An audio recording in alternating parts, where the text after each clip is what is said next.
அஸ்ஸலாமு அலைக்கும் வரஹ்மத்துல்லாஹி வபரகாத்துஹு. மெஹராஜ் இரவும் தஜ்ஜாலும்.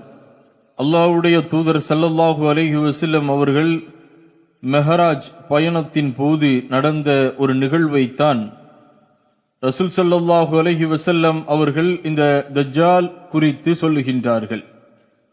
அருமை சகோதரர்களே, புகாரிலே 3239வது ஹதீஸாக நபித்தோழர் இப்னு அப்பாஸ் ரலியல்லாஹு அன்ஹு அவர்கள் அறிவிக்கின்றார்கள்.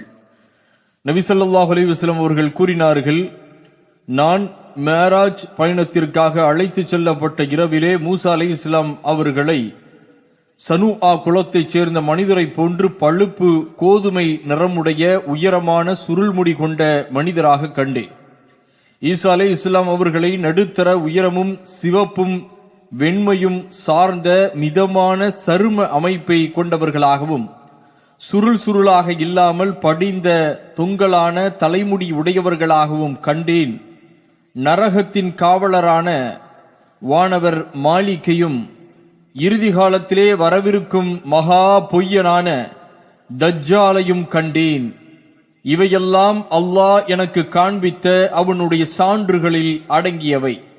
நீங்கள் தஜ்ஜாலை இந்த உலகத்தினுடைய இறுதி நாட்கள் நெருங்கக்கூடிய நேரத்திலே அவன் வரக்கூடியதை சந்தேகம் கொள்ளாதீர்கள். கியாமத்தினால் நெருங்கக்கூடிய நேரத்திலே அவன் வெளிப்படுவான் என்றார்கள் அல்லாஹ்வுடைய தூதர் ஸல்லல்லாஹு அலைஹி வஸல்லம் அவர்கள்.